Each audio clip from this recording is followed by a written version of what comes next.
Hello everyone. Entrepreneurship development के आज video series में आज जो हमारा टॉपिक है वो है इन्वेंट्री कंट्रोल। बेसिकली इन्वेंट्री का मतलब होता है स्टॉक और कंट्रोल का मतलब होता है उस स्टॉक को कंट्रोल करना। और बेसिकली इन्वेंट्री को कंट्रोल करने के लिए फाइनेंस मैनेजर का बहुत इंपॉर्टेंट रोल प्ले होता है। वो इसलिए क्योंकि इन्वेंट्री बेसिकली हमारे इंटरप्राइज के लिए स्टॉक को रिप्रेजेंट करती है, जहाँ पे हम अपने प्रोडक्शन के दौरान यूज होने वाले रॉ मटेरियल का स्टॉक रखते हैं। प्रोडक्शन होने के बाद जो प्रोडक्ट बन के आया उसका स्टॉक रखते हैं। जो स्क्रैप जनरेट हो रहा है ड्यूरिंग प्रोडक्शन उसका स्टॉक रखते हैं। तो कहीं ना कहीं जो स्टॉक हम इन्वेंट्री में रख रहे हैं उसी स्टॉक को हम मार्केट में सेल करके पैसा अर्न करते हैं, कैपिटल अर्न करते हैं। तो कहीं ना कहीं जो इन्वेंट्री में स्टॉक रखा हुआ है वो हमें रनिंग कैश फ्लो दे रहा है। तो जो रनिंग कैश फ्लो आ रहा है उसी कैश फ्लो को फिर हम अपने बिजनेस में फर्दर यूज करते हैं। तो कहीं ना कहीं जो इन्वेंट्री में स्टॉक रखा हुआ है वो इन्वेंट्री में स्टॉक जो हम रख रहे हैं उस इन्वेंट्री के स्टॉक को हम यूज कर रहे हैं कैपिटल जनरेट करने के लिए।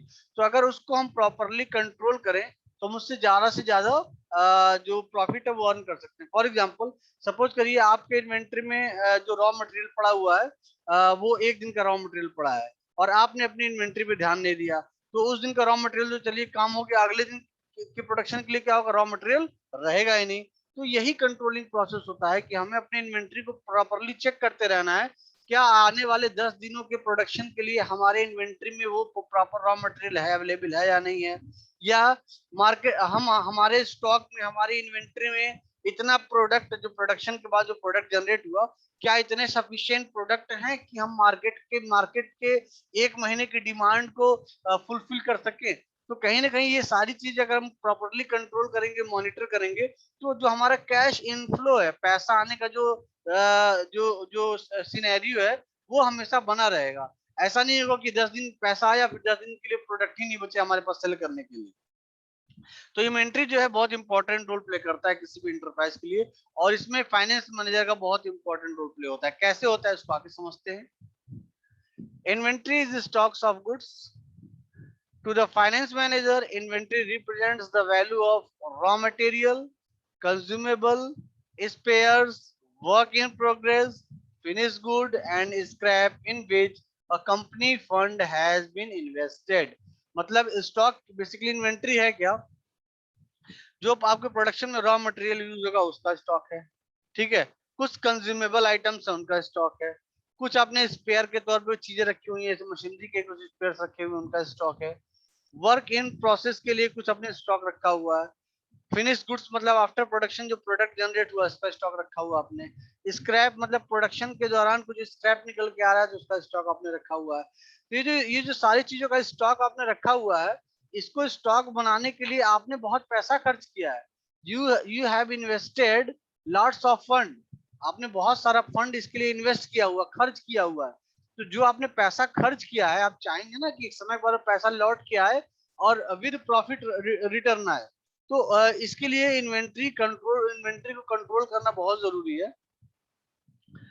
It it constitutes the second largest item after fixed assets.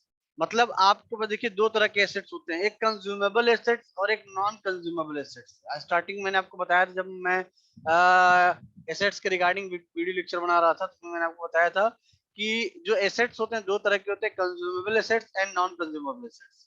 तो जो कंज्यूमेबल एसेट्स होते हैं वो एक समय के बाद खर्च हो जाते हैं, उनको आप लाइफ टाइम नहीं रख सकते। जैसे मान लीजिए आपने अपनी इंडस्ट्री में इन्वेस्ट किया है, लैंड लिया, ठीक है, उस लैंड को परचेज किया ताकि उस पर आप एक फैक्ट्री लगा सके, इंटरप्राइज लगा सके। तो जो आपने मशीनरी लगाया, लैंड परचेज किया, इंफ्रास्ट्रक्चर डेवलप किया, वो लाइफ टाइम रहेगा। आप अपनी पीढ़ी को ट्रांसफर कर सकते हैं, वो अपनी पीढ़ी को ट्रांसफर कर सकते हैं। तो जनरेशन बाय जनरेशन वो ट्रांसफर होता रहेगा। लेकिन कुछ कुछ एसेट्स ऐसे हैं जो कंज्यूमेबल होते हैं, जैसे कि आपने रॉ मटेरियल परचेज किया, ठीक है, आपने फ्यूल परचेज किया, आपने प्रोडक्शन के लिए गैसेस परचेज की, ठीक है। तो ये सारी चीजें कंज्यूमेबल है, ये लाइफ टाइम नहीं रह सकती। लेकिन लेकिन आपको रिटर्न देने के लिए कैश, आपकी इंडस्ट्री के लिए कैश इनफ्लो के लिए ये जो रिसोर्सेज है, ये जो एसेट्स हैं, बहुत इंपॉर्टेंट रोल प्ले करते हैं। क्यों? क्योंकि जो अब रनिंग कैश फ्लो आना है वो इसी एसेट से आना है, लेकिन ये फिक्स एसेट्स नहीं है। ठीक है, ये कंज्यूमेबल एसेट्स है। इसलिए यहाँ कह रहा है in constitutes the second largest item after fix assets. जो फिक्स एसेट्स होते हैं उनके बाद जो सबसे बड़े और अच्छे एसेट्स माने जाते हैं वो यही एसेट्स हैं जिनको अपनी इन्वेंट्री में हम मेंटेन रखते हैं। The financial statements particularly of manufacturing organisation. तो जो भी मैन्युफैक्चरिंग ऑर्गेनाइजेशन है जो किसी प्रोडक्ट का मैन्युफैक्चरिंग करती है, मतलब जो मैन्युफैक्चरिंग सेक्टर में इन्वॉल्व है, यहाँ सर्विस सेक्टर की बात नहीं हो रही है। तो जो मैन्युफैक्चरिंग सेक्टर में इन्वॉल्व है वो अपना प्रॉपर स्टॉक मेंटेन करती है और इस स्टॉक को फाइनेंशियल स्टेटमेंट शीट में, उनकी बैलेंस शीट होती है उसमें प्रॉपरली मेंशन करती हैं कि हमने इतने का रॉ मटेरियल परचेज किया जो कि इन्वेंट्री में रखा हुआ है, इन्वेंट्री में इतने का फाइनल फिनिश्ड प्रोडक्ट रखा हुआ है और हमने उस प्रोडक्ट को सेल किया तो इतना रिटर्न आया। तो जितना रॉ मटेरियल था उसका कॉस्ट और उस प्रोडक्ट को सेल करने के बाद जो रिटर्न आया उनको सब्ट्रैक्ट कर देंगे तो हमारा प्रॉफिट निकल के आ जाता है। तो बेसिकली इसको हम अपने financial statement and balance sheet में भी इसको ऐड ऑन करते हैं। It is why that inventory valuation and inventory control have been very important function of the accountants and finance manager. तो बेसिकली मैंने स्टार्टिंग बोला कि इन्वेंट्री कंट्रोल में फाइनेंस मैनेजर का बहुत इंपॉर्टेंट रोल प्ले होता है, लेकिन देखने से ऐसा लगता होगा इन्वेंट्री कंट्रोल में फाइनेंस क्या करेगा, अकाउंट्स का बंदा इन्वेंट्री में क्या करेगा, उसको क्या मतलब है कितना सामान पड़ा है कितना सामान नहीं पड़ा है। लेकिन जो स्टॉक में है वही स्टॉक का आइटम फाइनेंस मैनेजर को प्रॉफिट प्रोवाइड करेगा। तो कहीं ना कहीं फाइनेंस मैनेजर मॉनिटर करता रहेगा कि क्या इतना स्टॉक है जो हमारे आने वाले समय में भी वैसा ही प्रॉफिट दे जैसा कि हमने बीती कल में प्रॉफिट अर्न किया है।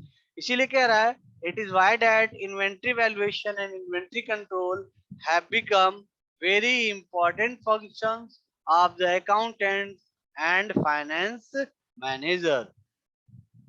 सपोज करिए आप फाइनेंस मैनेजर हैं और आपने इन्वेंट्री पे बहुत ज्यादा फोकस नहीं किया, आपके पास जो रॉ मटेरियल था वो 10 दिन का था, ठीक है, और जो रॉ मटेरियल आप यूज करते हैं उस रॉ मटेरियल को अगर आप ऑर्डर करते हैं तो उसकी ऑर्डर को डिलीवर होने में 1 महीने लगते हैं। तो सपोज करिए आपने इन्वेंट्री पे ध्यान नहीं दिया और आपके इन्वेंट्री में 10 दिन का ही रॉ मटेरियल बचा हुआ है। तो अब सपोज करिए आपने जब रॉ मटेरियल खत्म हो गया तब आपका ध्यान गया कि रॉ मटेरियल बचा ही नहीं है। तो अब जब आप रॉ मटेरियल खत्म होने के बाद जब आप रॉ मटेरियल ऑर्डर करेंगे तो जो रॉ मटेरियल डिलीवर होगा उसकी डिलीवरी 1 महीने बाद होगी। मतलब आपके कंपनी का जो प्रोडक्शन था वो 1 महीने के लिए रुक गया, और प्रोडक्शन अगर 1 महीने के लिए रुक गया इट मींस 30 दिन में आपको जो पैसा अर्न होता, जो प्रॉफिट अर्न होता, वो प्रॉफिट रुक गया। अब देखिए आपको 30 दिन का तो प्रॉफिट मिला नहीं, दूसरी चीज आपको इलेक्ट्रिसिटी बिल देना ही देना है, मैन पावर को सैलरी देना ही देना है, जो बाकी आपके रेंट और एक्सपेंसेस है वो आपको देने ही देने हैं। तो कहीं ना कहीं आपके हाथ से तो पैसे खर्च हो ही रहे हैं, लेकिन जो पैसे आने चाहिए थे, जो कैश इनफ्लो होना चाहिए था ऑर्गेनाइजेशन को, वो नहीं हो रहा है because of lack of the observation of finance manager. अगर फाइनेंस मैनेजर ने प्रॉपरली ऑब्जर्वेशन किया होता कि अरे हमारे बिजनेस को तो लॉस हो जाएगा, इन्वेंट्री में रॉ मटेरियल खत्म होने वाला है, तो वो पहले ही उसको ऑर्डर करके रखता ताकि हमारा प्रोडक्शन जो अफेक्टेड ना हो। So the persons interested in the accounting information assume that the financial statement contains accurate information। इसीलिए जो हम फाइनेंशियल शीट बनाते हैं उसमें सारी की सारी इंफॉर्मेशन प्रॉपरली देते हैं कि कितना रॉ मटेरियल बचा हुआ है, ठीक है, इससे कितने दिन का कंजम्पशन होगा, कितना उसकी कॉस्ट है, ताकि जो फाइनेंस मैनेजर वो फर्दर वो और भी रॉ मटेरियल ऑर्डर कर सके, पेमेंट करे ताकि और रॉ मटेरियल आ सके। However, it is often observed that the financial statements don't provide actual information about some of the items. For example, inventory and depreciation. ध्यान देखिए कह रहा है कि जो फाइनेंशियल स्टेटमेंट है कुछ इंफॉर्मेशन ऐसी हैं, कुछ आइटम्स की इंफॉर्मेशन ऐसी है जो वो प्रॉपरली प्रोवाइड नहीं कर सकता है। अब जैसे सपोज करिए आपके इन्वेंट्री में रॉ मटेरियल रखे थे, ठीक है, अब कुछ ऐसी रीजंस थी कि जो रॉ मटेरियल रखे थे वो कुछ फंगस की वजह से खराब हो गए, कुछ कुछ मॉइस्चर की वजह से खराब हो गए, कुछ बारिश की वजह से गल गए, सड़ गए। तो कहीं ना कहीं उसकी वजह से जो लॉस होता है, ठीक है, वो आप एक्चुअली प्रिडिक्ट नहीं कर सकते हैं अपने फाइनेंशियल शीट में, क्योंकि क्योंकि कुछ इवेंट्स ऐसे हैं जो नेचुरली अकर्ड होने ही होने, उसमें हम और आप कुछ भी नहीं कर सकते हैं, ठीक है। This may be because of variety of inventory valuation method available with the account. अब देखिए कह रहा है inventory means tangible property that held for,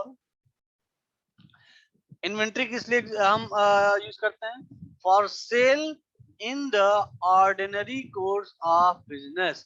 अपने course ordinary course of business को रन करने के लिए हम क्या करते हैं, अब जो हमारा सेल्स का process ordinary course of business का, उसको मेंटेन करने के लिए हम इन्वेंट्री को यूज करते हैं, ताकि जो अब जैसे सपोज करिए एग्जांपल ले ली इसका कोवैक्सीन का, या फिर कोविड-19 में जो वैक्सीन लग रही है, ठीक है, चाहे वो कोवैक्सीन हो, चाहे वो स्पुतनिक हो, चाहे कोई भी वैक्सीन हो। गवर्नमेंट के पास क्या था कि उनके पास इतना स्टॉक नहीं था कि जितनी मार्केट में डिमांड थी वैक्सीन की वो उनको प्रोवाइड कर सकें। तो कहीं ना कहीं उनकी इन्वेंट्री प्रॉपर नहीं थी। तो बेसिकली हम इन्वेंट्री को इसलिए मैनेज करते हैं ताकि जो ऑर्डिनरी कोर्स ऑफ बिजनेस है, जो सेल्स हम कर रहे हैं ऑर्डिनरी कोर्स ऑफ बिजनेस का, उसको हम मेंटेन रख सकें, उसमें ऐसा ना हो कि रुकावट आ जाए, ठीक है, वो कंटिन्यूअसली चलता रहे। The process of production for such sale, और उस सेल को मेंटेन करने के लिए जो प्रोडक्शन होना चाहिए वो प्रोडक्शन भी अफेक्टेड नहीं होना चाहिए। क्यों? क्योंकि सपोज करिए 1 महीने के सेल्स को मेंटेन रखने के लिए आपकी इन्वेंट्री में सारे प्रोडक्ट अवेलेबल हैं। अब आपने प्रोडक्शन प्रॉपरली चलाया नहीं, तो 1 महीने बाद क्या होगा, आपका स्टॉक खत्म हो जाएगा और नया प्रोडक्ट प्रोडक्शन आपने कुछ किया नहीं, इससे क्या होगा, फ्यूचर में ये मार्केट को अफेक्ट करेगा। तो इन्वेंट्री को यूज करते हैं बेसिकली करंट में जो ऑर्डिनरी बिजनेस हमारा चल रहा है उसके सेल्स को मेंटेन करने के लिए, और उस सेल्स में फ्यूचर में कोई प्रॉब्लम ना आए, वो वैसे ही चलता रहे जैसा बीते कल में चल रहा था, उसके लिए हम अपने प्रोडक्शन प्रोसेस को भी प्रॉपरली कंट्रोल करते हैं by using inventory for consumption in the production of goods and services for sale. तो और जो सर्विसेज और गुड्स का जो सेल है उसको बैलेंस को बनाए रखने के लिए भी हम इन्वेंट्री का यूज करते हैं। तो ओवरऑल देखा जाए तो जो कंट्रोलिंग प्रोसेस है वो इन्वेंट्री पे हम बहुत प्रॉपरली फॉलो करते हैं, जिसकी वजह से मार्केट में भी स्टारवेशन ना आए और हमारी कंपनी को भी लॉस बियर ना करना पड़े। Hence the term inventory includes the stock of, तो basically inventory का मतलब क्या हुआ, raw material and components, work in process and finished goods, मतलब प्रोडक्शन में यूज होने वाला सामान और प्रोडक्शन के बाद जनरेट होने वाला final product. In case of manufacturing concern, inventory consists of raw material, components, store, semi-finished products, finished goods. In case of trading concern, inventory primarily consists of finished good. अगर किसी company के point of view से अगर आप देखें तो inventory का मतलब है रॉ मटेरियल का स्टॉक, ठीक है, कंपोनेंट्स का स्टॉक, सेमी फिनिश गुड्स का स्टॉक और फिनिश गुड्स का स्टॉक। लेकिन अगर ट्रेडिंग के पॉइंट ऑफ व्यू से अगर देखें तो ट्रेडिंग के पॉइंट ऑफ व्यू से इन्वेंट्री का मतलब है फिनिश गुड्स, कि फाइनल प्रोडक्ट कितना अवेलेबल है, किस क्वांटिटी में अवेलेबल है, जो हमारे ट्रेड को, हमारे बिजनेस को, मार्केट में जो हम बिजनेस कर रहे हैं उसको सेटिस्फाई कर सके। अब बात आती है ऑब्जेक्टिव की, ऑब्जेक्टिव ऑफ इन्वेंट्री वैल्यूएशन। तो बेसिकली इन्वेंट्री के वैल्यूएशन के लिए अगर आप यहाँ ध्यान से देखें हम 2 पॉइंट्स यूज करते हैं। पहला है डिटर्मिनेशन ऑफ इनकम और दूसरा है डिटर्मिनेशन ऑफ फाइनेंशियल पोजीशन।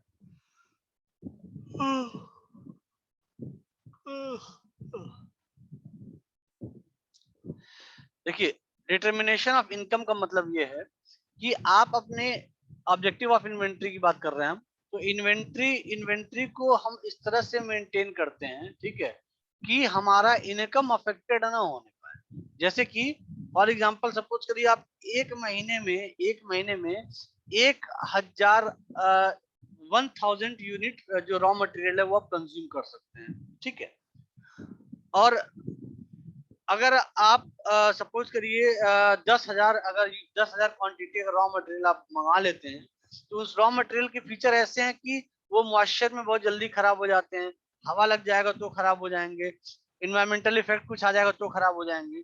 तो सपोज करिए आपकी जो कंज्यूमेबल कैपेसिटी थी 1 महीने की 1000 यूनिट थी, आपने मंगा लिया 10,000, तो होगा क्या, जो जो बचे हुए आपके 900 यूनिट्स थे वो क्या हो जाएंगे, इन्वायरमेंटल इफेक्ट की वजह से वो खराब होंगे, जिसकी वजह से आपको लॉस बियर करना पड़ेगा। तो कहने का मतलब ये है कि आप इन्वेंट्री को इस तरह से मैनेज करिए कि आपको इनकम जनरेट हो, ना कि आपको लॉस हो। तो वही कह रहा है कि डिटर्मिनेशन ऑफ इनकम, इनकम को ध्यान में रखते हुए अपनी इन्वेंट्री को हम मैनेज करते हैं। So a major objective of inventory valuation is the proper determination of income through the, this is very important line, through the process of matching appropriate cost against revenue. This is very important. I am highlighting these points. The process of matching appropriate cost, मतलब कितना खर्चा लगेगा हमारे एक महीने के production में और उससे क्या रेवेन्यू जनरेट होगा, उसके बिहाफ पे ही हम अपनी इन्वेंट्री को मेंटेन करते हैं।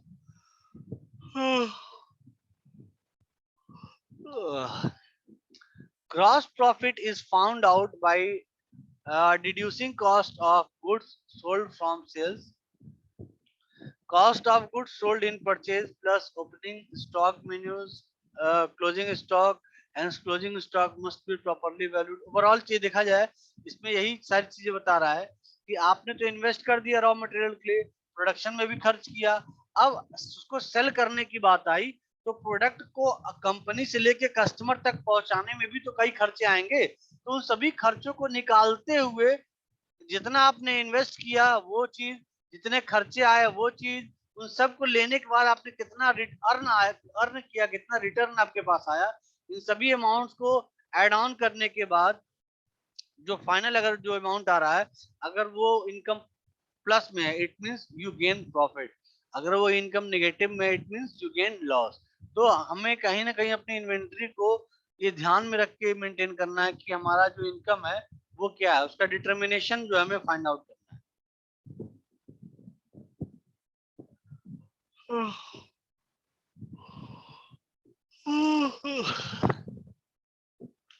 नेक्स्ट इसमें है डिटर्मिनेशन ऑफ फाइनेंशियल पोजीशन, मतलब किसी भी कंपनी के, किसी भी इंडस्ट्रीज के, किसी भी इंटरप्राइज की फाइनेंशियल पोजीशन को इवेलुएट करने के लिए, मेजर करने के लिए हम उस कंपनी